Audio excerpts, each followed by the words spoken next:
What's going on, everybody? It's your boy Payne. Welcome back to another Outerplane video. Guys, the dev team continues to inspire and do great moves. I want to show you guys what's coming up soon that's going to change the game for the better for a long time, in my opinion. These guys continue to impress me.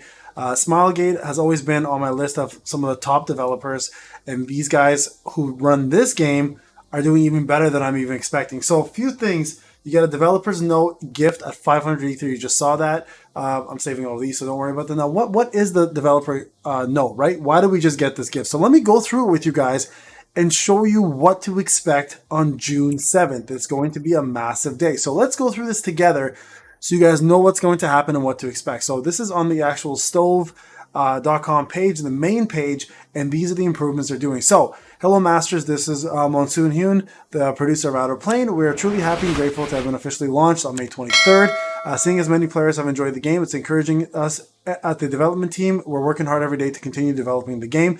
At the same time, we're aware of various issues affecting the game, such as bugs, connection instabilities, and other issues spread throughout different areas of the content.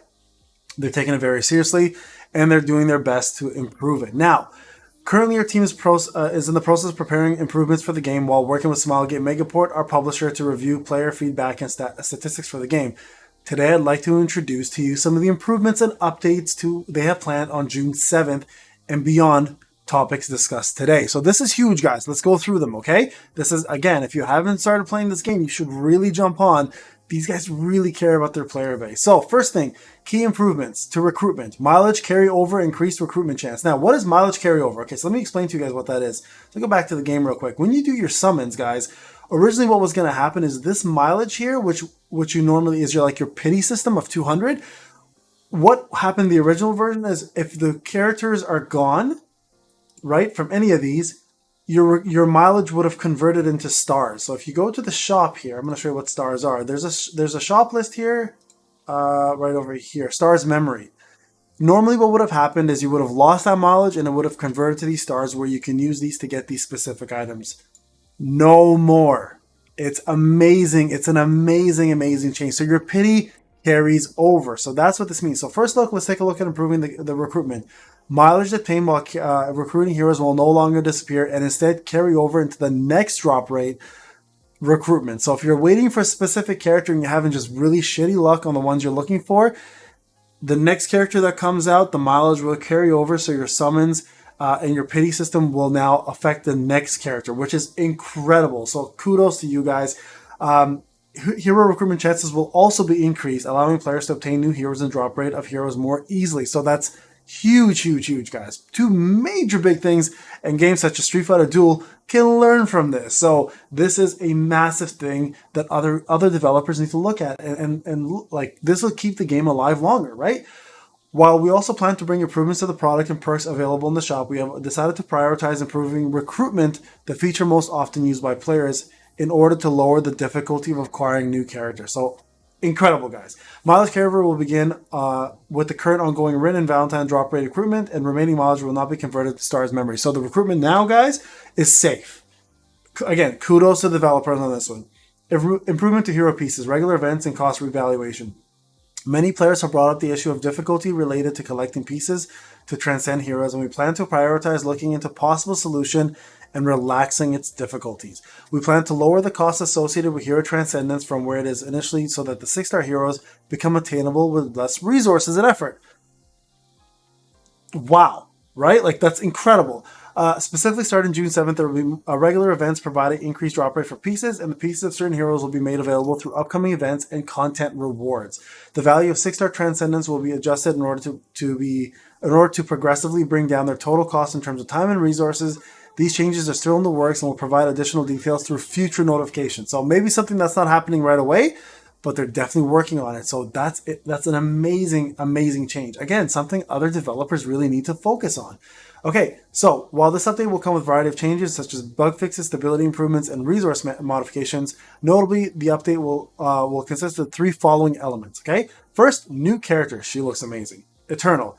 Eternal is a charming yet deadly hero, fire element, mage, enchanter, capable of inflicting a wide range of powerful debuffs to enemies. She can provide versatile support in battle with her debuffs that reduce defense and speed. So another Dolly-like version without the silence.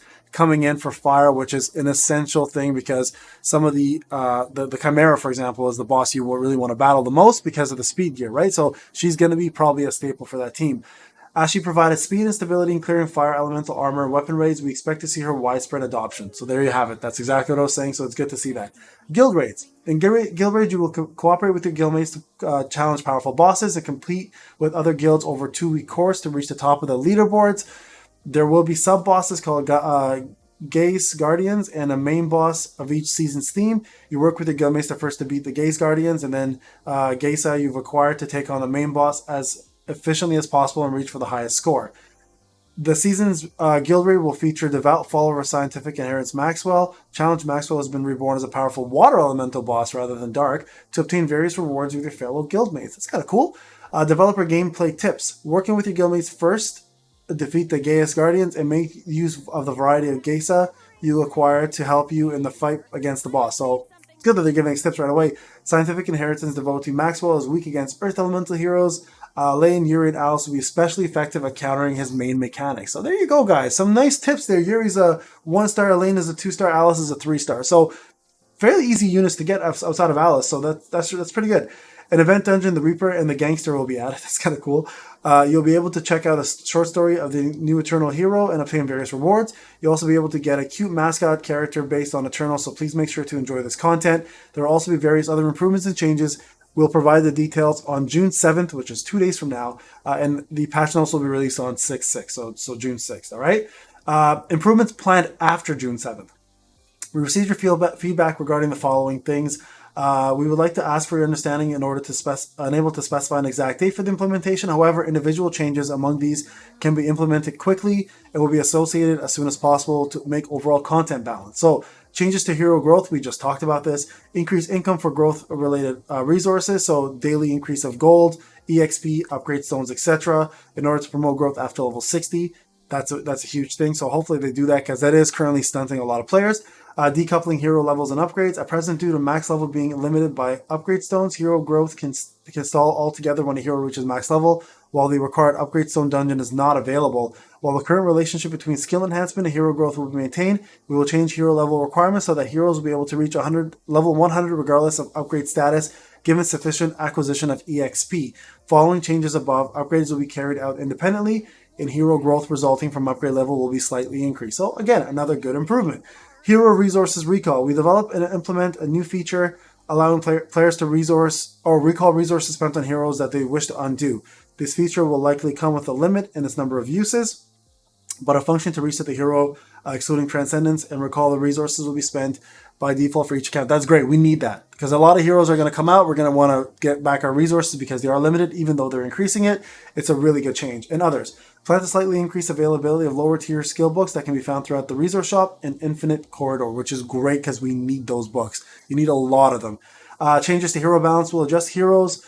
Furthermore, we plan to adjust the balance of talismans that serve as the core of boss battle strategies.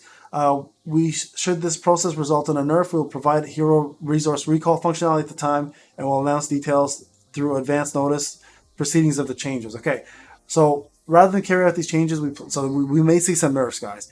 Rather than see some of these changes in a rush, we plan to carefully look into repercussions of these changes and how they may affect overall combat. Furthermore, we plan to continue regular balance adjustments as part of the update schedule going forward. In the nearest future, this will happen in the form of buffs to 2 heroes. Rin. Our initial intent was to allow players to take advantage of Rin's AoE attacks to easily progress through story mode in the early game and for her to become an effective main DPS carrying the fire dungeons later on. As her current performance is falling behind relative to expectations, we're giving her a buff. She absolutely needs a buff. And I hate to say that because I love Rin as a character. So I'm glad they're doing that. Alice. Our goal for Alice was for her to be a hero whose moderate PvE performance would be made up for her stellar PvP performance. As her usage rate appeared to be low due to issues, the priority gauge increase effect on her skill 2 and the activation chance on exclusive equipment will be given a buff. So that's good. Alice now gets a buff as well too. Okay, changes to monster balances and mechanics. We're aware of certain monster mechanics that can pose too high of a hurdle, and we'll be making changes to those. I can name a few. As there's a sense of accomplishment in overcoming these hurdles, we'll be adjusting these mechanics to pose a more reasonable challenge down the line. Okay, first, certain bosses encountered during progression are too difficult. And the mechanics, Area 6 Deckard, he was tough, man. He was really tough. Area 10 Kasai, tough as well. Stella was okay. In the Skyward Tower, bosses that become a hurdle for players such as Sigma will have their difficulty reevaluated as well. Sigma's tough as hell. So much counterattacking. And then some changes to side stories. So there you guys have it, and that's how we got ourselves the 500 Ether.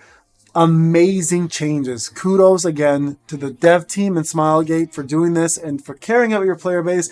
And I really do hope other games learn from this, because this is how you keep a game lasting long and players feeling happy and continuing to use your product. All right, guys, this is Payne. I hope you enjoyed the video. We'll talk about this game on the next one. Take care.